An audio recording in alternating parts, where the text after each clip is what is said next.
Muscat, Riesling, and Gewürztraminer. Less than 20 years after he planted the vineyard, he actually went over to London and he participated in the London International Wine Festival, a huge event. And during those 2 years, he took home Best Red and Best White in Show both of those years. 2 years in a row, a feat that no one else in history has done to this day. And he's currently 87 years old. He did retire before the turn of the millennium, but every so often he makes wine for us and he calls in and asks, oh, how are the vines at my vineyard doing? You know, he's a very hands-on guy. Nice. And he just released his 47th year of winemaking in a bottle a couple Could I months ago. see the bottles? Yeah. Totally.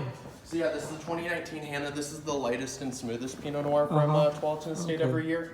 If you want to try a wine made by Bill Fuller, I like this one so far. This is my favorite one. Yeah, this is super light and delicate, pairs with everything. Yeah. I would say with Pinot Noir, it's probably the best red wine to have with food because it's so light, it doesn't overpower most dishes. And it still has, pretty good flavors that are going to, match. You should have like artists paint the label, make it more unique.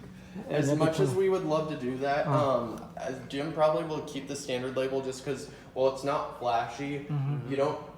Sometimes the flashy labels can give off, like the impression that the wine's not going to be as good because they focus more on the label. So he just wants something that's simple, so you can just be like, okay, this is what it is. But we have so much information on here. We have usually the Pinot Noirs are named after either if they're a blend or if they're from one vineyard. So like Hannah is only from Tualatin. We have the Willamette Valley AVA, the grape inside, and the year that it was grown. On the back is where it gets really good. We have Pinot Noir is one of the most unstable grapes out there. There's over 130 different types of it. That's how unstable it is. Partially through human intervention, partially just through mutating on its own.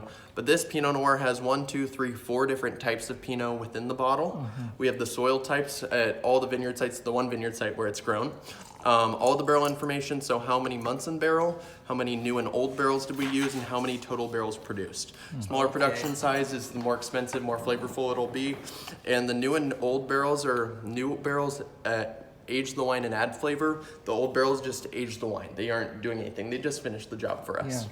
That's why they aren't overly oaky. So most important thing though that I would say is this part right here, peak drinkability. If the wine looks like this on the front, we tell you when it's at its best on the back. Okay. Most wineries haven't been around long enough or they don't have the resources for this.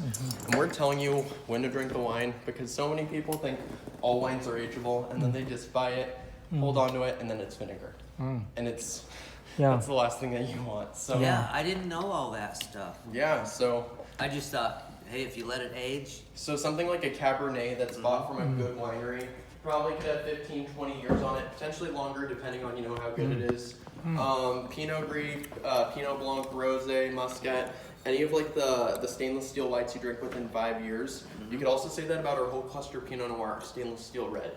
That a well-made Pinot Noir, aged in oak will last like 8 to 10 years. I would say Tempranillo and Grenache are kind of within that same ballpark too. They have a lighter body than most of the heavy reds, so that's why they aren't